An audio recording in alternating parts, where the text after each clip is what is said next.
जय हिंद बच्चों। क्वेश्चन है most commonly used matrix in gel electrophoresis is. समझते हैं, थोड़ा सा जेल इलेक्ट्रोफोरेसिस के कॉन्सेप्ट को भी समझते हैं। जेल इलेक्ट्रोफोरेसिस एक ऐसा मॉलिक्यूलर टेक्निक है जिसमें हम डीएनए को सेपरेट करते हैं अकॉर्डिंग टू देयर साइज या molecular weight. Separation of DNA fragments according to their molecular weight, या फिर सिंपली हम साइज की बातें करते हैं। यहाँ पर क्या करते हैं, एक्चुअली एक टैंक होता है बड़ा सा, जिस टैंक को हम लोग इलेक्ट्रोफोरेटिक टैंक भी बोलते हैं। इस टैंक में ऑलरेडी हम लोग बफर डाल देते हैं।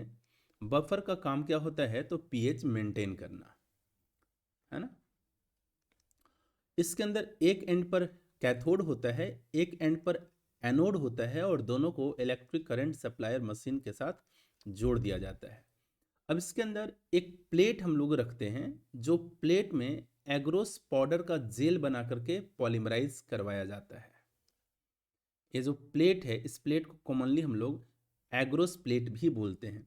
यानी जेल इलेक्ट्रोफोरेसिस में जो मैट्रिक्स हम लोग इस्तेमाल करते हैं वो एग्रोस का बना होता है, एग्रोस जेल का बना होता है, इसलिए इसे हम लोग एग्रोस प्लेट के नाम से भी जानते हैं।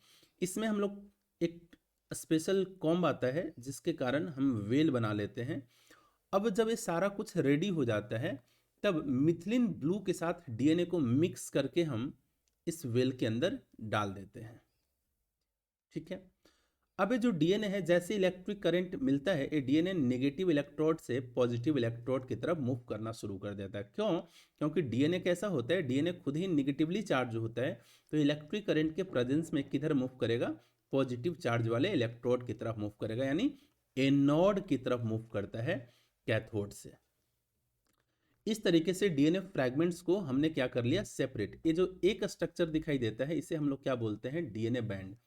अब एक्चुअली ये डीएनए यहाँ पर क्लियरली नेकेड आई से विजिबल नहीं होता है, इसे देखने के लिए हमें अल्ट्रा वायलेट टॉर्च का इस्तेमाल किया जाता है। लेकिन उससे पहले जब जेल हम बनाते हैं, इस एग्रो जेल में एक डाई हम लोग मिला देते हैं जिसका नाम है इथिडियम ब्रोमाइड।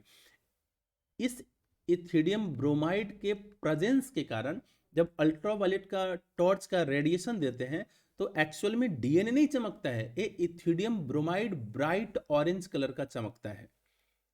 और जहां जहां डीएनए होता है वहां वहां ये चमकना शुरू कर देता है, क्योंकि डीएनए में ये इंटरकैलेट कर जाता है।